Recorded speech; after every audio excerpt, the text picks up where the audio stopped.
En undersökning av SIFO och Svenska Dagbladet visar att 72% av svenska kvinnor i datingåldern är feminister.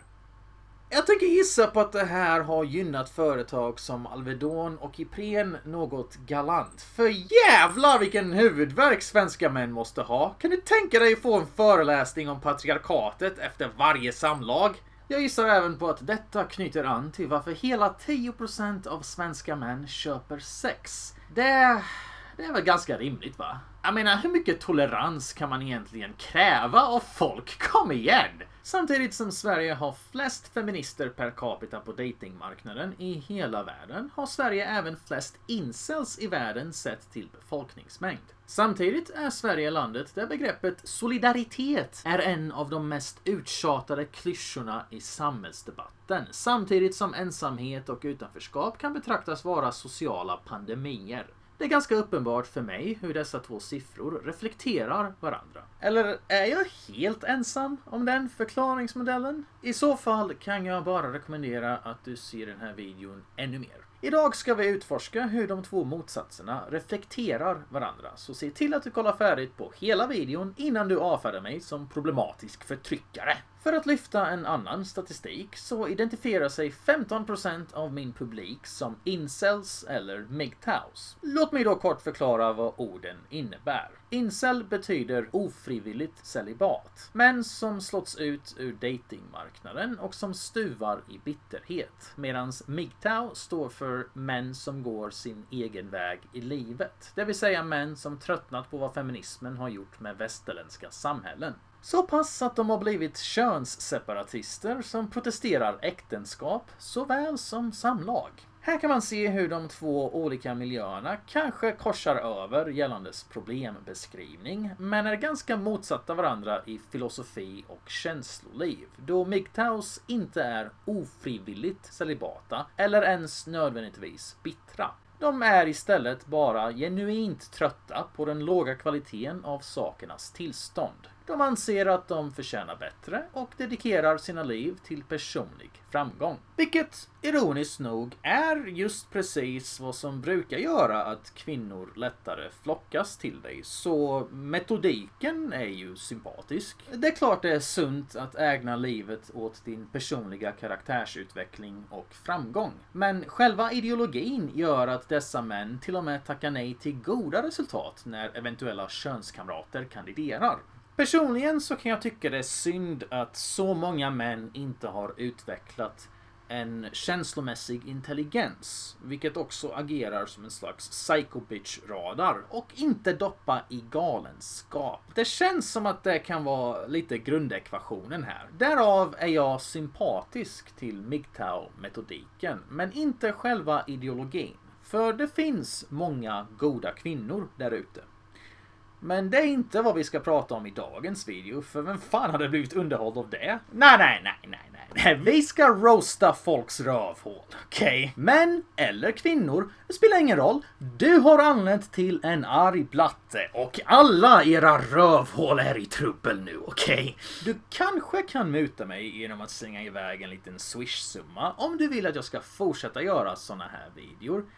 Men för att vara helt ärlig så är din bakdel fortfarande ganska illa ute. Så kan du inte bara sluta vara en idealist? Okej? Det blir inte bättre än så här. På tal om låga krav, här är en kommentar från min senaste video. Den mest feministiska tjejen jag träffat, med starkt engagemang inom FI, brukade åka på sexklubbar där hon bands fast på ett kors och blev grovt slagen med diverse piskor och påkar och påsatt av flertalet okända män. Hon gillade att bli förnedrad och utnyttjad. Sen åkte hon hem till sin sojapojke till pojkvän som hon bodde gratis hos. Hon ville aldrig ligga med honom heller för att han är ju så tråkig, men han var ju allt som hon sa att män ska vara.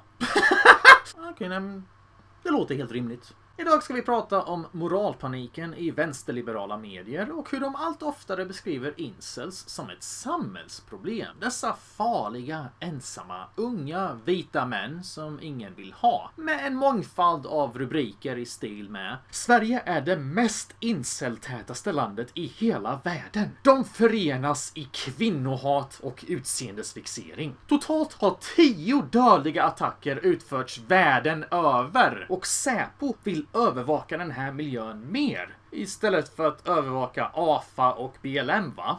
Glöm alla våldsamma upplopp och rasistmord de här grupperna har gjort sig skyldiga till. Gå efter bittra oskulder istället, för det är ju västvärldens största problem, eller hur? En studie på flyktingkrisen visar att ända sedan 2014 har radikaliserade asylsökare mördat eller skadat över 1000 människor i Europa. Men ändå är samma journalister som skriver sånt här rädda för att dra en koppling mellan invandring och kriminalitet. Incelmentaliteten har redan mördat i Sverige. Så livsfarliga är männen som hatar kvinnor. Förr var ensamma män bara sorgliga, men nu är de arga och farliga. Detta har orsakat några av de senaste årens värsta terrorbrott. Inte islamister och inte vänsterradikaler som dödar Trump-anhängare och inte BLM som har mördat gud vet hur många i USA med sina vilda upplopp. Nej. Sån där så kallad antirasism är bara bra, va? Och förnedringsvåld är inget riktigt problem heller, eller hur? Där får man ju absolut inte dra några kopplingar till kanske rasism mot vita svenskar. Nej, det är bara en galen konspirationsteori. Men oknullade män är en direkt samhällsfara. Okej, varför legaliserar ni inte prostitution då? Det låter som att det finns en ganska enkel lösning på problemet, om det nu är så livsfarligt att inte få doppa. Det är märkligt hur samma människor som hävdar sig vilja rädda liv och förhindra brott inte kan låta bli att ställa sin moralisering åt sidan i bara några sekunder. Istället för att lösa problem låter man jakten på godhetspoänger komma i vägen.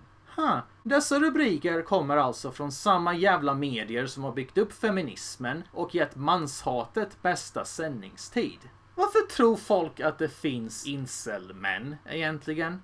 Jo, för att feminismen har förstört dating. Det här är något som vi täckte i föregående videon på det här ämnet, så den får ni gärna kolla in för lite bakgrundsinfo om ni känner er förvirrade. Det är bara att klicka uppe i högra hörnet där, så kommer du direkt till insiktsfull utlösning.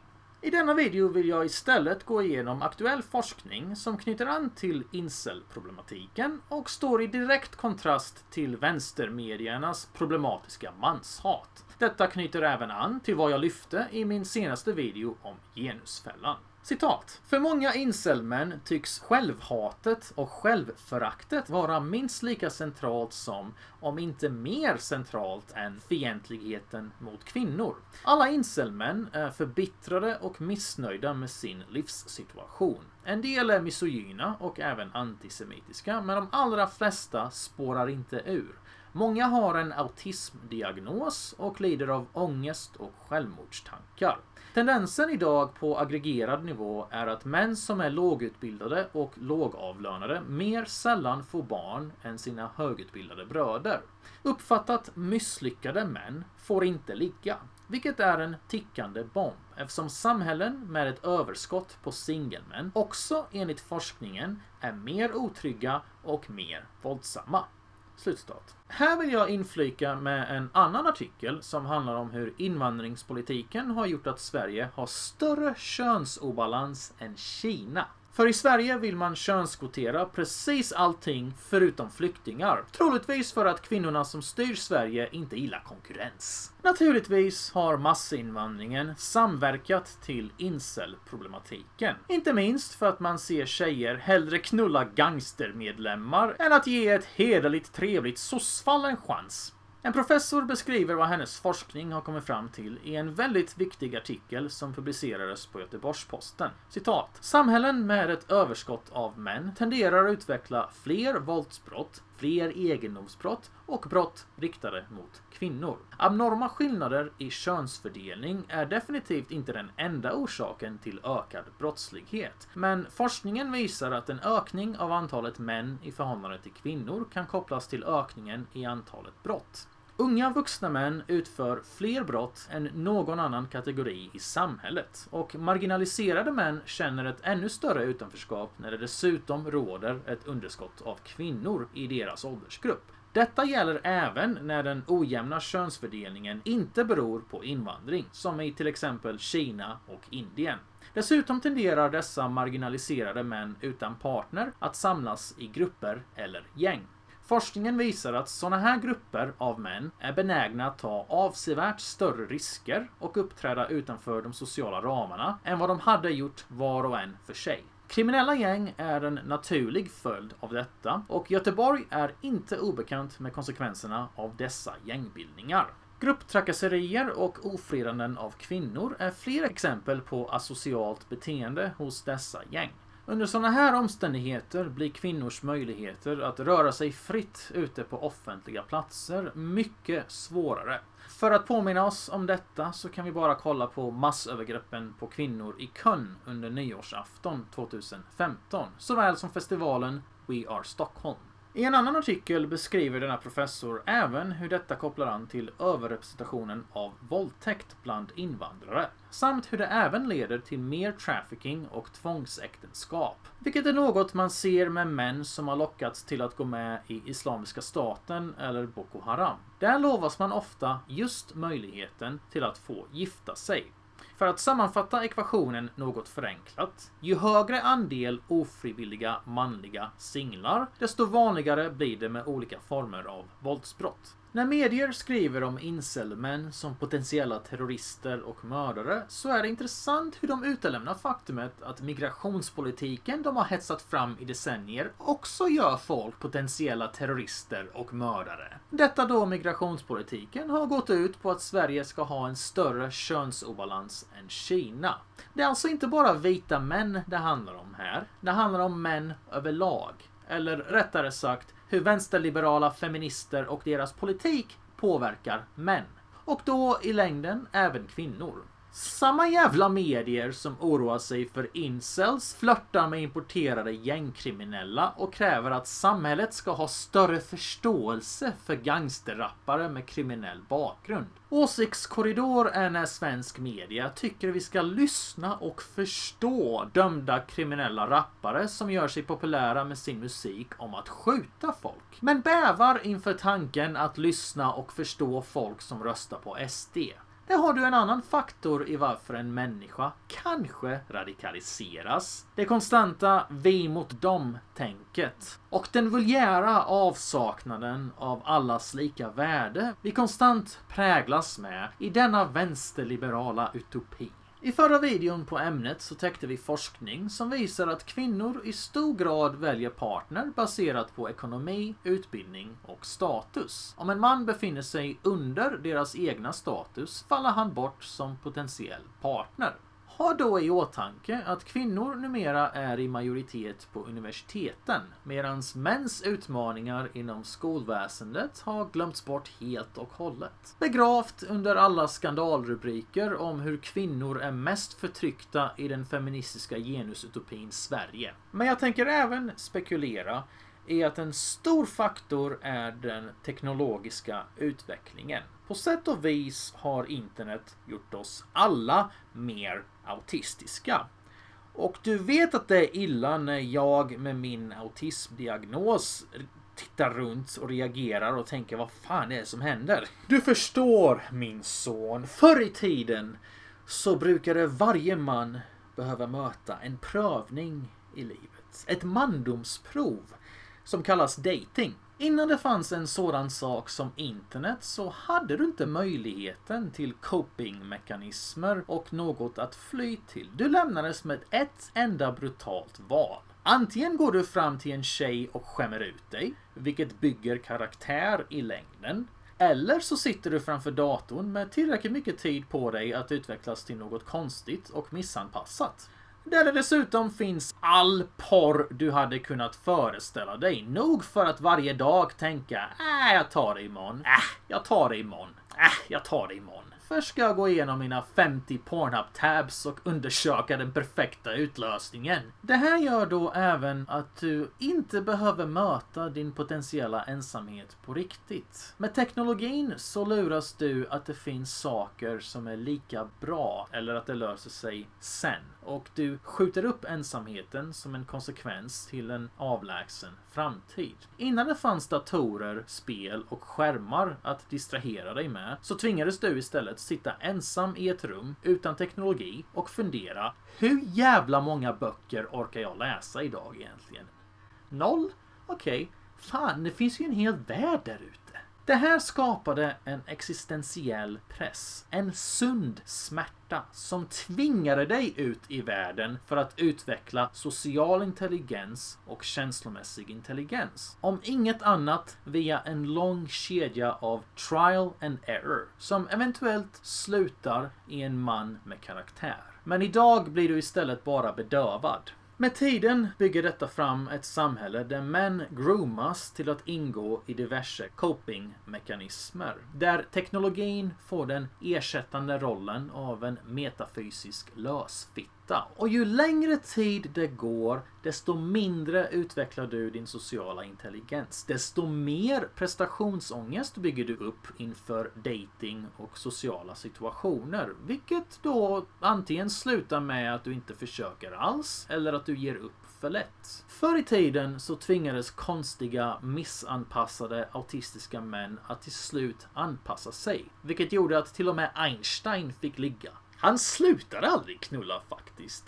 Det blev ett problem. Han gifte sig flera gånger, om man säger så. Men nu för tiden låter man potentiella knäppjökar vara i fred istället för att försöka inkludera dem i det sociala och med det ge dem en chans att förstå hur det sociala fungerar. Vi låter dem vara i fred framför datorn. På samma sätt som föräldrar låter sina barn uppfostras av iPads. På samma sätt som ungdomar stirrar i sin mobil istället för att vara sociala med varandra. Det här är ett större problem i vår samtid. Men det verkar påverka olika människor på olika sätt. Istället för att det sker sunda krav och sund press har vi en PK-kultur där man ska respektera hur annorlunda alla är. Samtidigt som alla på sociala medier baserar sin sociala status på att skita på hur annorlunda alla andra är från dig själv. Man presenterar lögnen om respekten för mångfald för att garantera en besvikelse inför den praktiska verkligheten av mångfald. Vilket då knyter an till feminismen, som då naturligtvis är det största problemet. För hur fan tror du att det här inte går att skylla på medierna? På journalisterna? Det hade varit en sak om du är ensam och kämpar med att hitta en partner. Det brukade vara en sak förr i tiden. Men nu för tiden består din omgivning av prostituerade som radikaliserar skiten ur dig genom att kalla dig kränkt vit man för att du har det jobbigt i livet. Ondskefull vit förtryckare, dålig potentiell våldtäktsman, vit. Vita privilegier betyder att vita män förtrycker utan att ens vara medvetna om det. För vitheten är ett samhällsproblem. Samma tjejer som vägrar knulla dig hånar dig över hur patetisk och underlägsen du är i egenskap av din hudfärg och ditt kön. Jo, jag kan nog se hur medierna radikaliserar människor, tyvärr. Jag önskar bara att fler människor lär sig att hata journalister specifikt och inte kvinnor i allmänhet. För många kvinnor är jättehärliga. Men media är en av topp 10 yrken för psykopater och det märks verkligen. Police. You get what you fucking deserve! Allt ifrån dina lärare i skolan till SVT, till popsångerskor, till politiker instämmer i samma budskap om hur föraktfull din hudfärg och ditt kön är. Och sen går folk och blir förvånade över att den utsatta individen faktiskt köper den problembeskrivningen och lever upp till de låga förväntningarna. Jag blir inte förvånad, för det här kallas ju bara för karma. Det här är konceptet av handlingar och konsekvenser som har funnits i tusentals år. Det sorgliga är just hur lite de med maktplattformar och status quo vägrar analysera sina egna handlingar. Och hur föraktfullt deras fejkfina budskap egentligen är.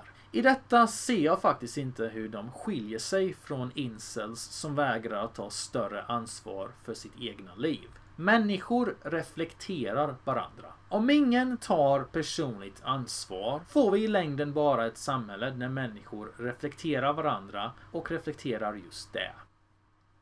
Thank you for watching this far, and a big thanks to everyone supporting my channel. You are the #1 reason I can keep doing this and have been able to do this for so many years. And given the current climate, your support is more important now than ever before. So make sure you sign up for my newsletter, as YouTube notifications don't work properly anymore. And please follow me on my other social media backups as well, in case anything would happen to this channel. All links and information can be found in the video description, just check there, and I'll see you again next week. Sincerely, your friendly neighborhood foreigner.